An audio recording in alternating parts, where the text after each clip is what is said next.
Welcome to another UK column edition of the Health Revolution. And today I'm very, very pleased to be joined by Nickita Starck, who has the wonderfully named organization When Push Comes to Shove.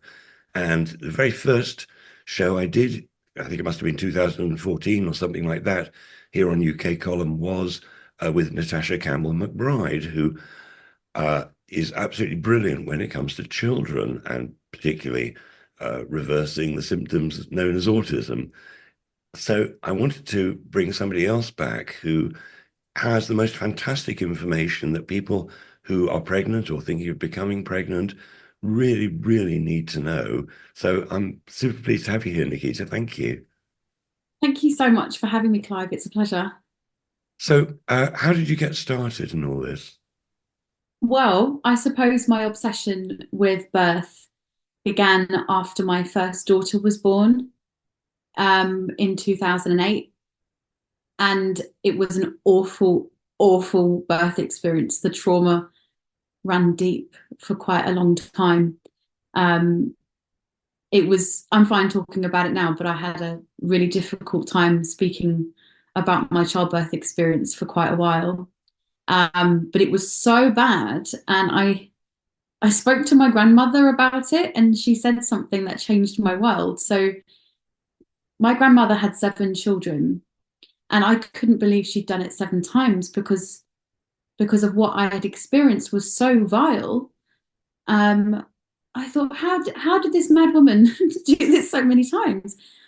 And I spoke to her and I said, Nanny, what on earth were you thinking doing it this much? Because trauma is so normal. And that's when she changed my world. She said, no, my darling, trauma is not normal. It's common. There's a difference. And something just went off in my brain. And I became obsessed to learn about the nuances of not just childbirth, but systemic childbirth to understand why so many women were experiencing a great deal of trauma and why the system is set up that way. I I started midwifery and I hated it because to me it was a conveyor belt system. And midwife is meant to mean with woman, but as far as I could see, it meant with system. And this was not continuity of care. This was not autonomous practice. This was a checkbox exercise and let's do everything just in case we get sued. And it didn't sit right with me and my values. And as far as I can see, at the time, my story was not unique. Um, anyway, fast forward 16 years later, um, my second child was born at home in 2020 in the most blissful, incredible birth experience. And I wouldn't even describe it as painful, that experience. It was just so intense because it's called labor for a reason. It's hard work, but it was just incredible. So when independent midwives lost their insurance in 2020 because they were able to look after women with continuity of care autonomously, I thought, oh, that's it. That's the end for women and their chances to have autonomy. So I founded When Push Comes to Shove. Now, I didn't actually start it as it's developed. I didn't mean to set out to create what I have created. All I wanted to do was spread the word about choice, to educate women in their choices and their birth options, and to understand, hey, all this trauma you hear about, do you think maybe it's probably caused by the system that saved you? And yeah, and now we've evolved to be the only decentralized maternity structure, I suppose you could call it. Um, I've trained over 140 women to do what I do, and we're in 10 countries. And we boast a 77% home birth rate compared to a 2% national average.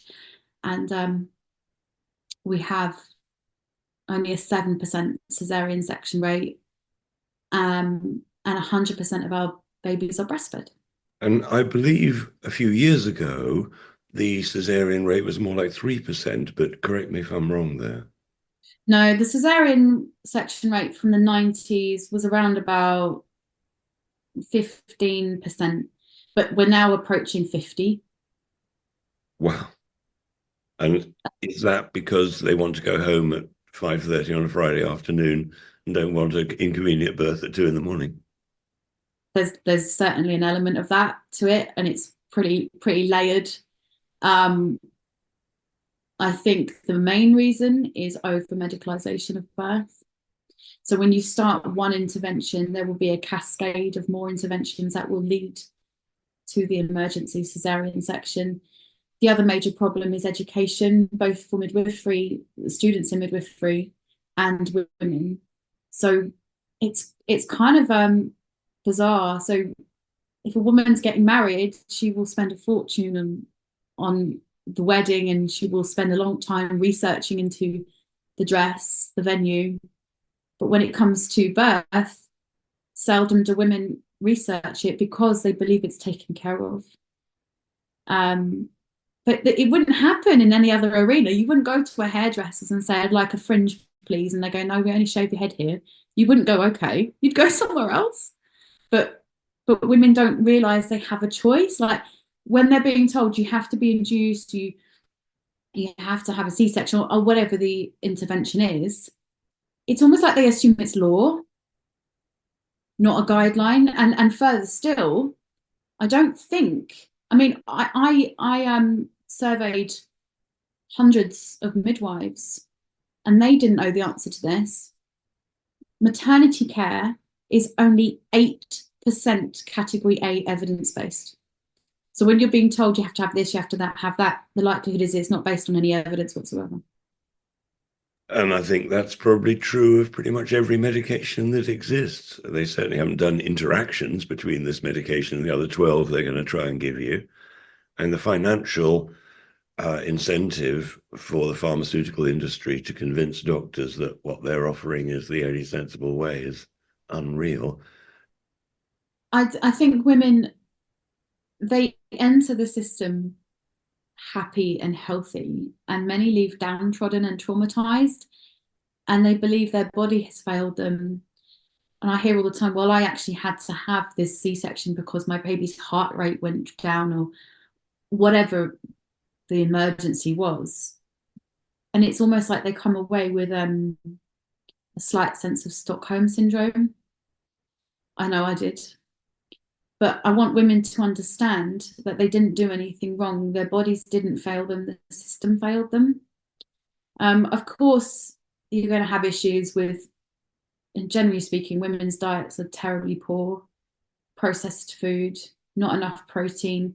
It's not learned in midwifery about the connection between blood volume expansion and needing protein. Therefore, it's not taught to women in understanding the correct nutrition. If women did understand it, you could prevent a multitude of ailments like preeclampsia, placental abruption, gestational diabetes.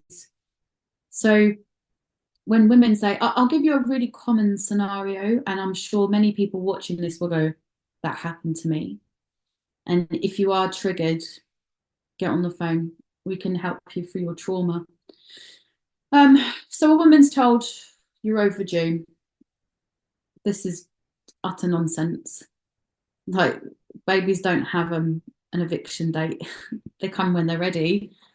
But they're told if you go over 41 weeks, your chances of stillbirth double.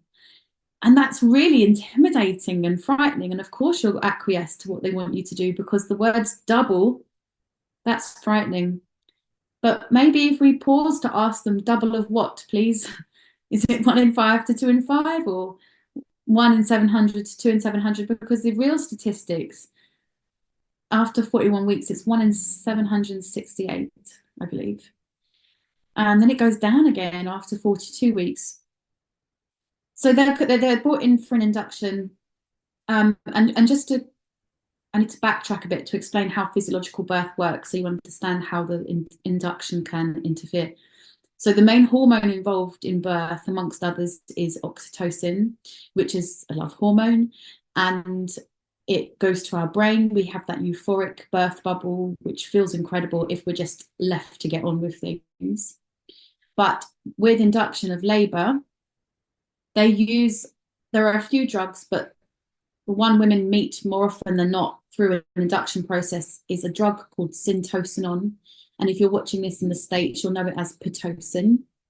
And it's a synthetic form of oxytocin. It doesn't reach your brain.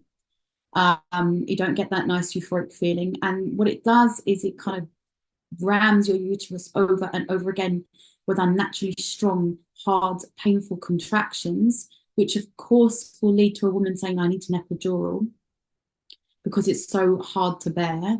So the woman has an epidural. I invite you watching, if you've had an epidural, did they tell you what was in it? Probably not. So it's 50% bupivacaine and 50% fentanyl.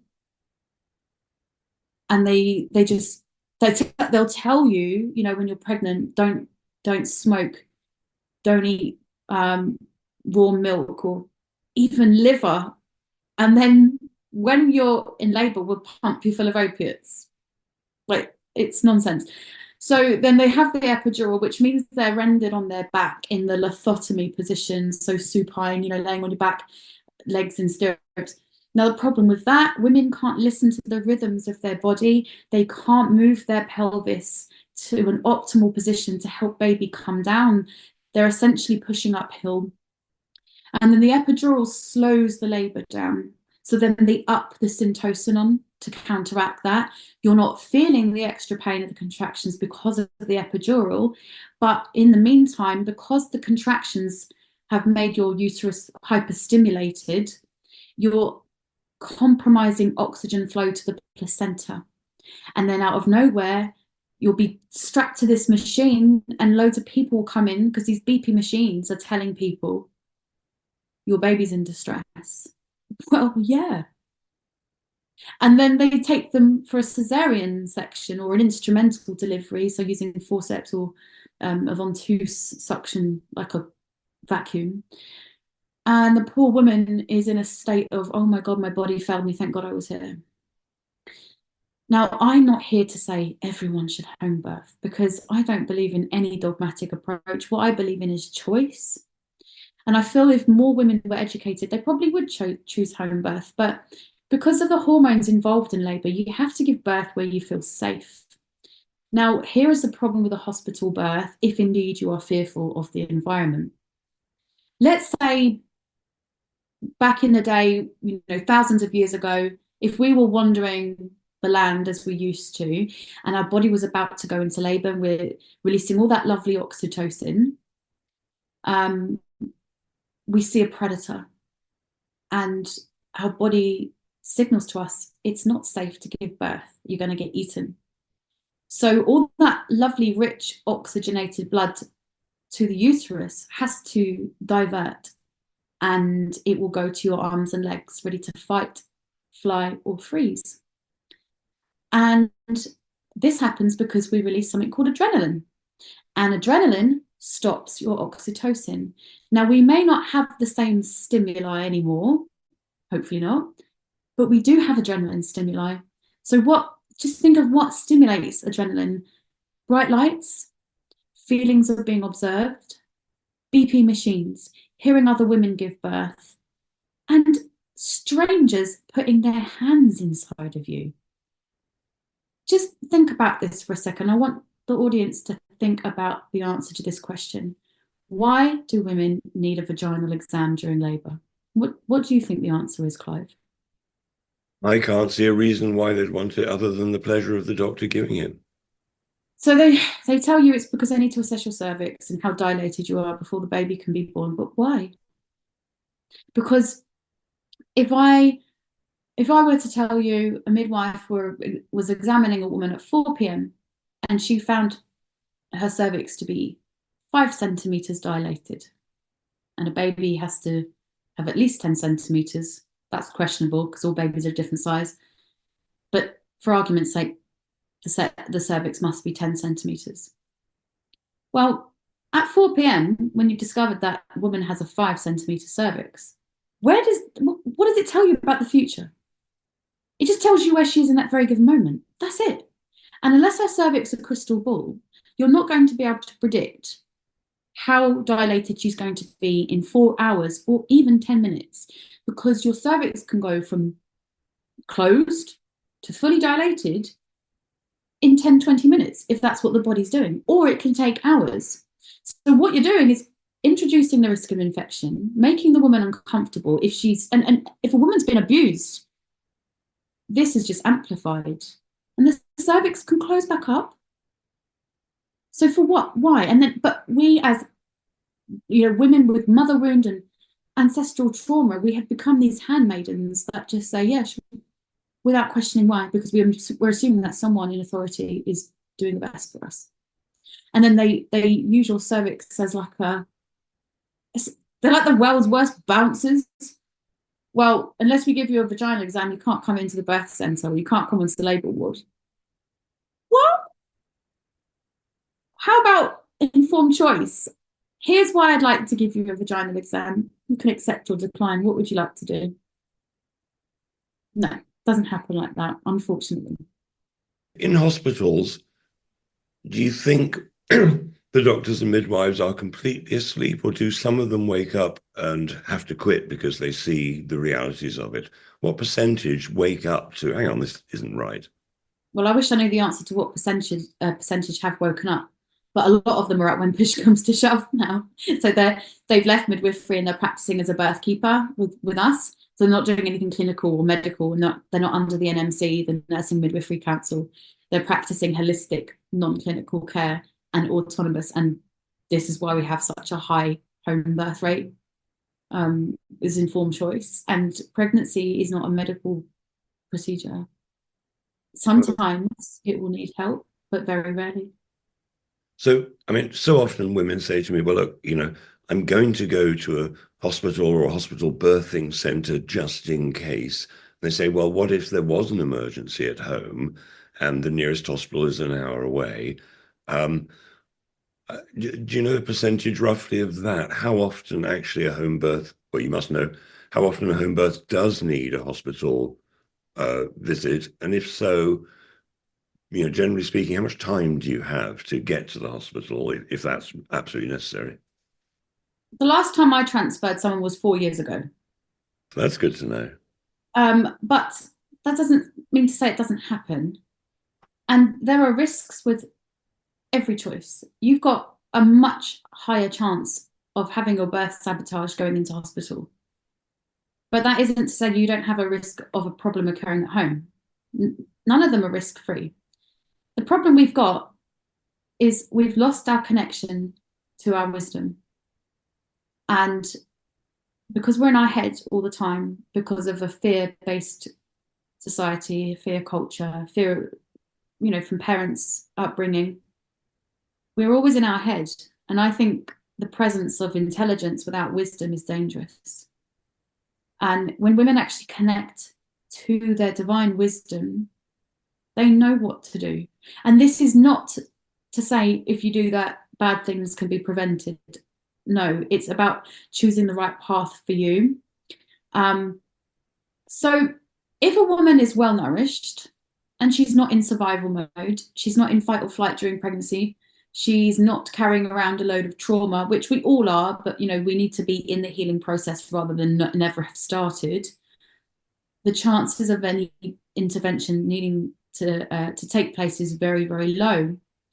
Now, even the World Health Organization states that if a hospital exceeds a 10% C-section rate, those C-sections are unnecessary. And it's estimated only about 3 to 5% of women will actually need some sort of intervention. But we have to look at diet, understanding of nutrition. Are they in survival mode with their emotions? Because I think there's only 3 things that ever cause disease, and that's toxicity, deprivation, and trauma. And that's on the level of mind, body, and soul.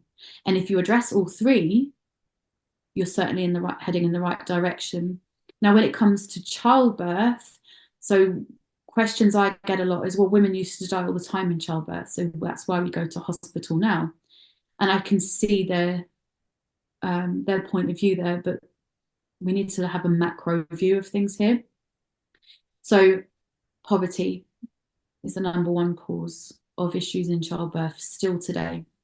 So if you live in an overcrowded environment where disease can spread like wildfire and you're malnourished, and poverty isn't just a lack of money and access to good food. Poverty also looks like a lack of love, more likely anyway. So lots of complex PTSD. As you know, if you don't address emotional issues, they will manifest in the body. And we need to understand that in the 1800s, poverty was rife. But we also need to understand, if you look in indigenous societies, there's a really good book, Childbirth Wisdom from the World's Oldest Society, by Judith Goldsmith.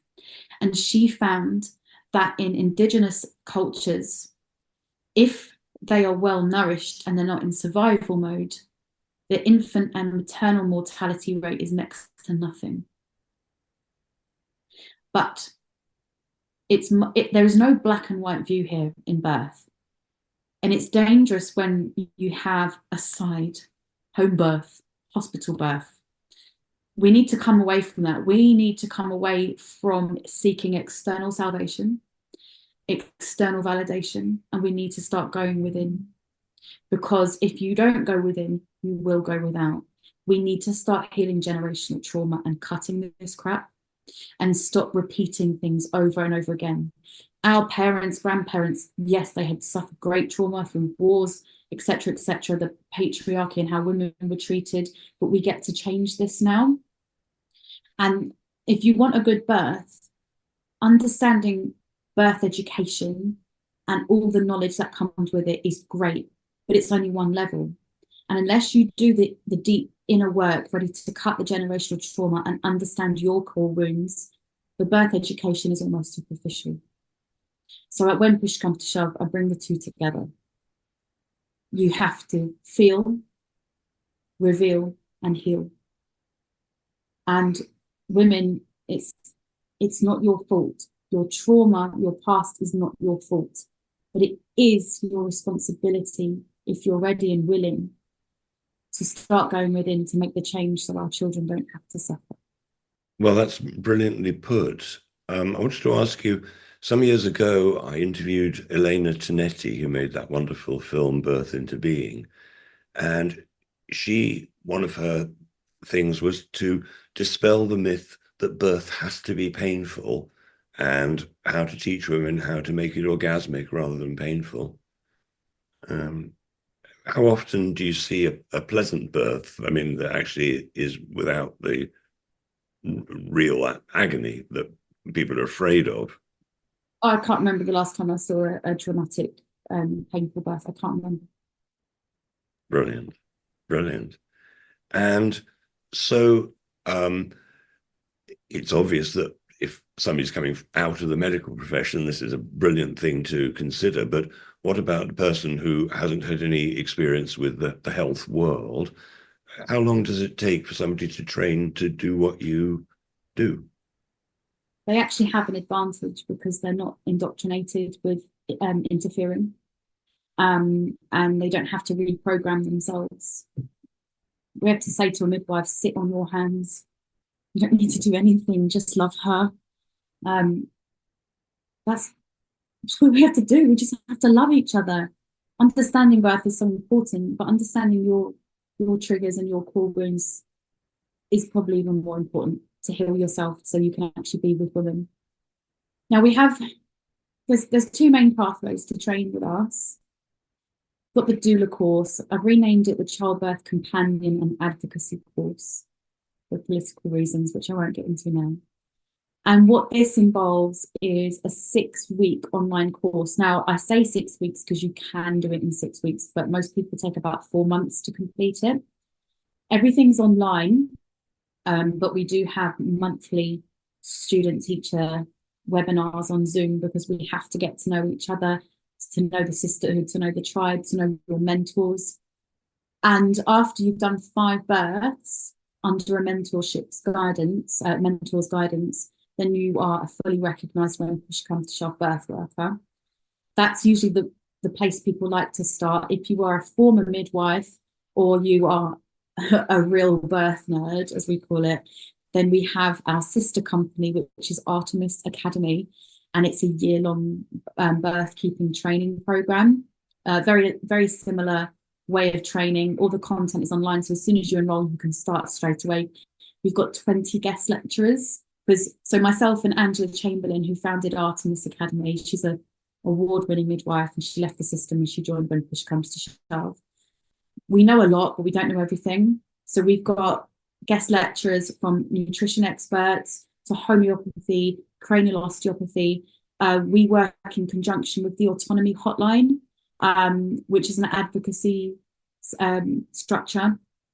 So we have Nikki Adolfi, and she teaches module 5, which is about 6 hours long.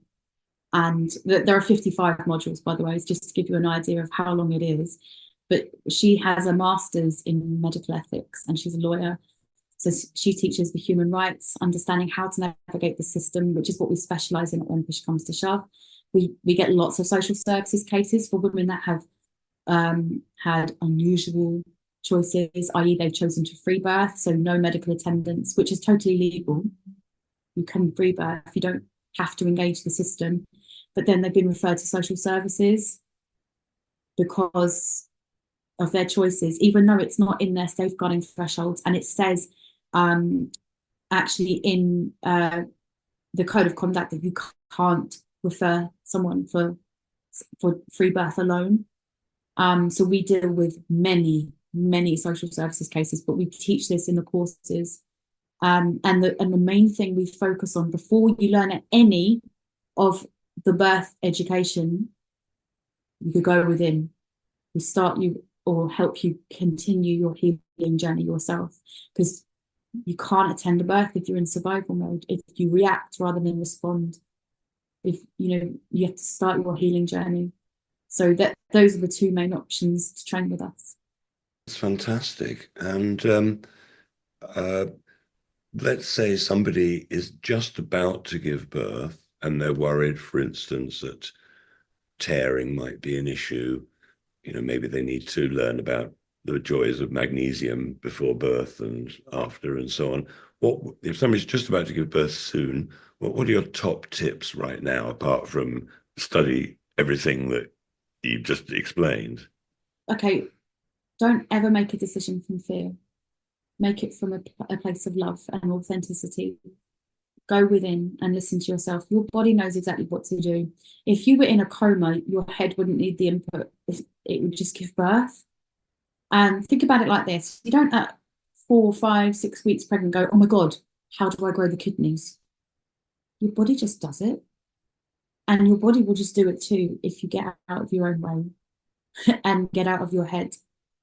That doesn't mean to say you lack in discernment, because you should be educating yourself and arming yourself to the teeth with knowledge of how to navigate the system. Every single woman should have a book called Am I Allowed by Beverly Beach.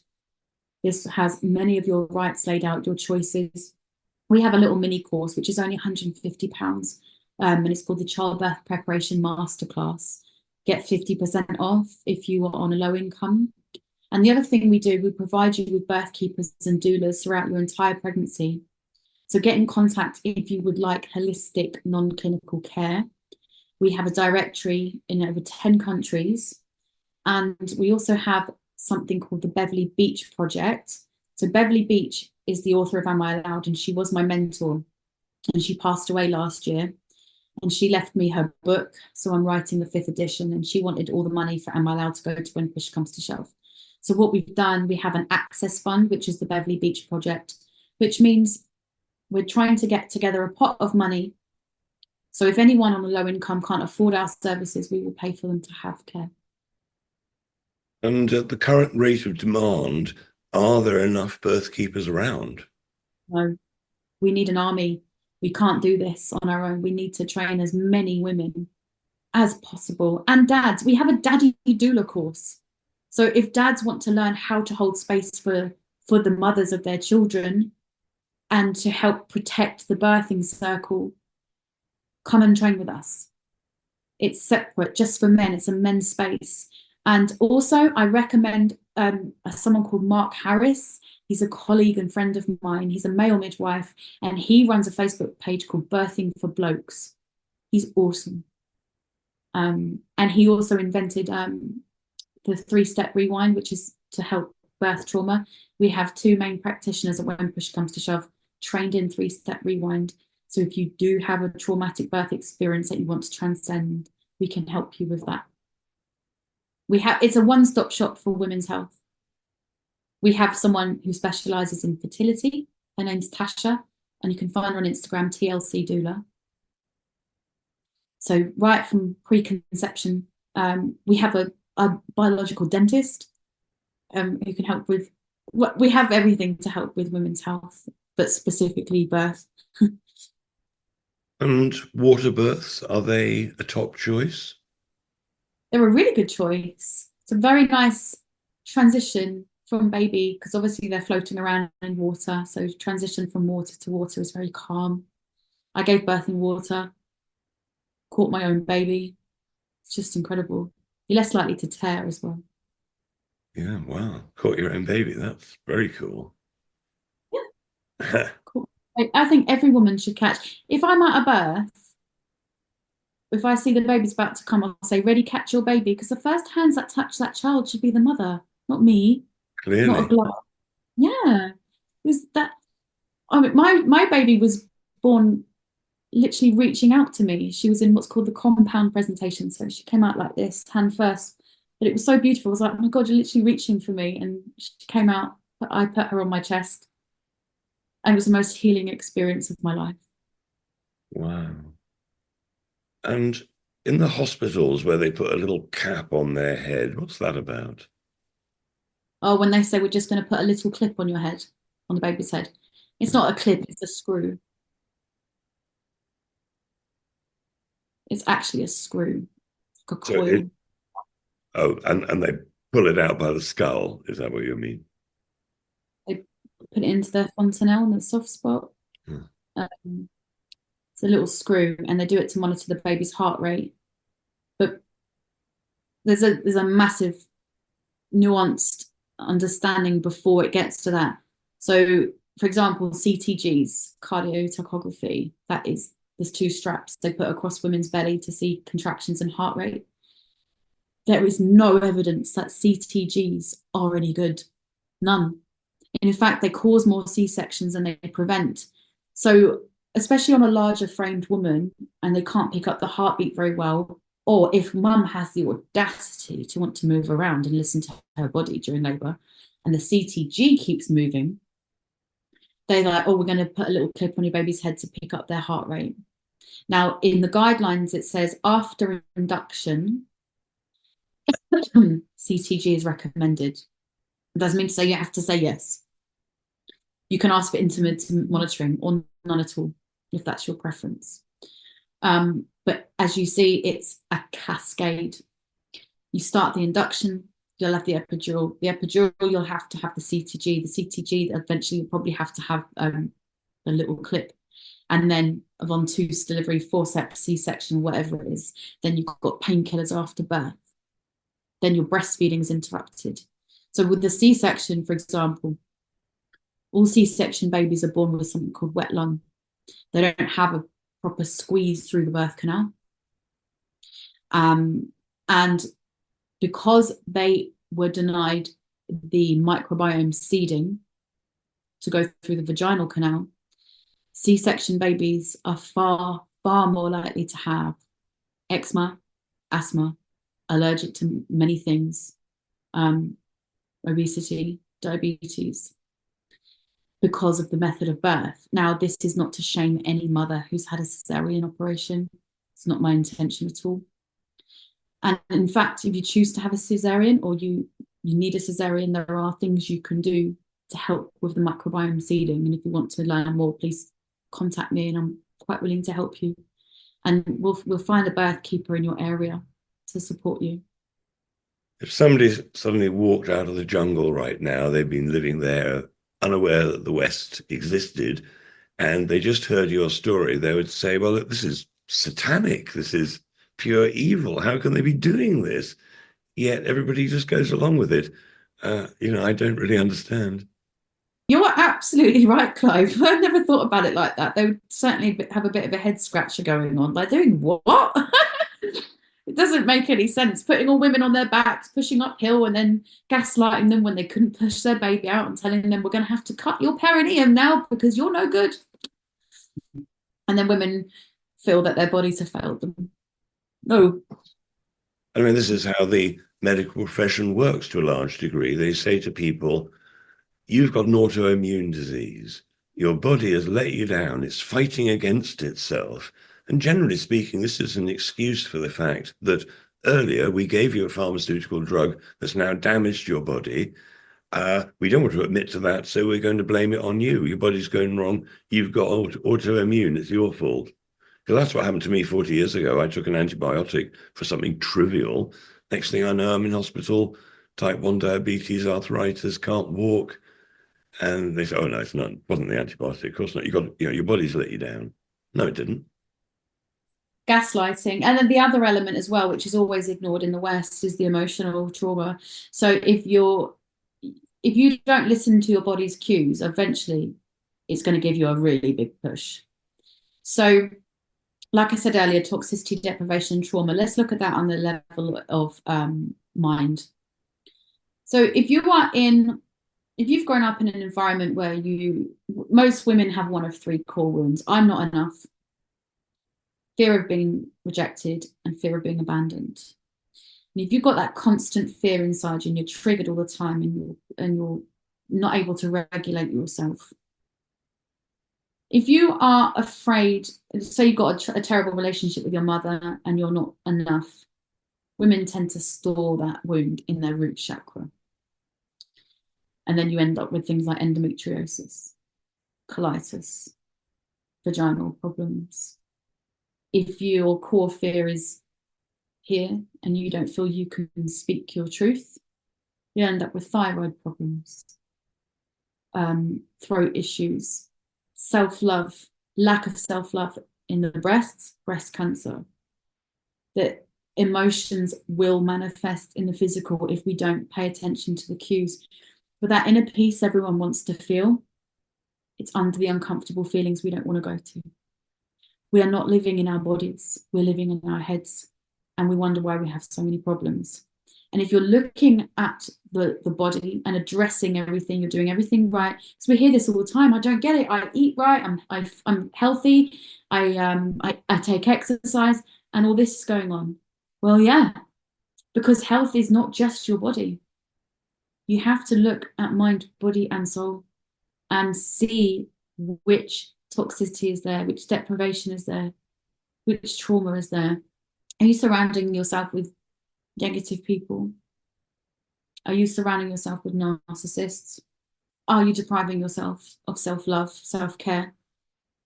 The answer's always there. And I think it's our job now. We have the privilege. We haven't just come out of a war where we don't know how to feed ourselves and we're literally just surviving. We have a privilege. We can, look, me and you are talking right now in different places in the UK. You can reach out to someone in the States like that, in Australia like that, book Zoom consultations. We are in a really good position to actually go into the uncomfortable parts that we didn't want to look at before, to heal this trauma, so that our children and our children's children have a good chance and they don't have to go through the healing like we do. Clearly, if everything happens for a reason, the reason that we go through a lot of suffering is that we can come out the other side of it like a springboard and go much higher. I mean, if you survive all the suffering, you're in a great position, actually, because now you can teach people how not to suffer. You can, have a great life. So, somebody says, oh, life has been absolutely terrible up until now. Well, that's probably the springboard for really fantastic things about to happen now. Absolutely. Yeah. So when I begin a talk, people think it doesn't concern them. Like, oh, I'm done having babies, or I'm a man. Birth affects every single one of us. And I really believe peace on earth begins at birth. And if we really start there and understand and take empowerment there. And imagine having a wise woman in every single village and town. Oh, there, when push comes to shove, birth woman, get them out here. You know, that's what we want. That's what we're aiming for. I'm trying to spread the word, and it is changing. We are changing the landscape of birth. I'm excited, but if only more people stayed at the talks. I had a really successful talk at Jam for Freedom last year. I was on the main stage and I had a queue of men wanting to talk to me afterwards, a lot of guilty men. I spoke at the Better Way conference, the inaugural conference. That was a turning point in my career. It was surreal. I had a standing ovation from 400 doctors, and usually I'm booed. But here we go. When push comes to shove, is that a .com? .co.uk. .co.uk. So when push comes to shove, the wonderful Nickita Starck.